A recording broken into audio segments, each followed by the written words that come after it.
അങ്ങനെ നമ്മളിത് നാട്ടിലെത്തിയിരിക്കുകയാണ് ഓണം ആഘോഷിക്കാനായിട്ട്. നമ്മൾ വീട് വെച്ചിട്ടുള്ള ആദ്യത്തെ ഓണമാണ്. അതുകൊണ്ട് തന്നെ ഈ വീട്ടിൽ അങ്ങനെ ആഘോഷിക്കണം എന്നുള്ളൊരു ആഗ്രഹമായിരുന്നു. സോ നമ്മൾ ഒന്നും നോക്കിയില്ല, എല്ലാ ആവശ്യമായിട്ടുള്ള സാധനങ്ങളും വാങ്ങിച്ചിട്ട് നേരെ ഇങ്ങോട്ട് വന്നു കേട്ടോ. പണ്ടൊക്കെ ആയിരുന്നെങ്കിൽ നമുക്ക് അത്തവിടം പൂ വെക്കുന്ന വെച്ചാൽ നമ്മുടെ മുറ്റത്തും അപ്പുറത്തെ വീട്ടിലും ഇപ്പുറത്തെ വീട്ടിലും ഒക്കെ ഉണ്ടായിരുന്നു. പക്ഷെ ഇപ്പം അതുപോലെയല്ല, എവിടെയും പൂക്കളും ചെടികളൊന്നും അധികം ഇല്ല. അതുകൊണ്ട് തന്നെ അത്തവിടാനുള്ള പൂ വരെ നമ്മൾ വാങ്ങിച്ചിട്ട് വന്നിട്ടുണ്ടായിരുന്നു. ഇത്രയും സാധനങ്ങളാണ് നമ്മൾ ട്രിവാൻഡ്രത്ത് നിന്ന് കൊണ്ടുവന്നത് കേട്ടോ. നേരെ അടുക്കളയോട്ട് ചെന്നപ്പം എനിക്ക് പണ്ടത്തെ കാലമാണ് ഓർമ്മ വന്നത്. ഇതെന്താ കരിഞ്ഞു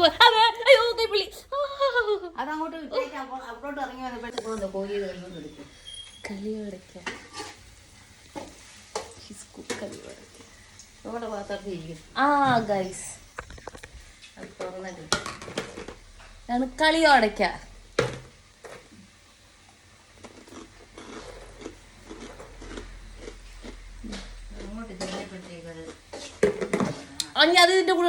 നേരെ ഞാൻ എന്താ ഹൗസ് വാമിങ്ങിനോട്ടാണ് വന്നത്. ഹൗസ് വാമിങ് കഴിഞ്ഞ് 21-ാം തീയതി ആയിരുന്നു. ഇതാണ് എൻ്റെ ക്യാമറാമാൻ. നാട്ടിൽ വന്നാൽ എനിക്ക് വീഡിയോസൊക്കെ മിക്കതും ഷൂട്ട് ചെയ്ത് തരുന്നത് ഇവനാണ് കേട്ടോ. അങ്ങനെ പിന്നെ അവിടെ നിന്ന് കുറേ വിശേഷങ്ങളും വീടിൻ്റെ കാര്യങ്ങളും ഒക്കെ ഞങ്ങൾ അങ്ങോട്ടും ഇങ്ങോട്ടും സംസാരിച്ചിരിക്കുകയായിരുന്നു. പിന്നെ ഫുൾ മഴ, നാട്ടിൽ പെരും മഴയാണ് കേട്ടോ. അങ്ങനെ വിശേഷങ്ങളൊക്കെ പറഞ്ഞു തീർന്നിട്ട് ഞങ്ങൾ പെട്ടെന്ന് വീട്ടിലോട്ട് വന്നു. കുറേ ടയേർഡായി. അപ്പോൾ അത്രയേ ഉള്ളൂ. അടുത്ത വിശേഷം അടുത്ത ഷോർട്സിൽ കാണാം. ബൈ.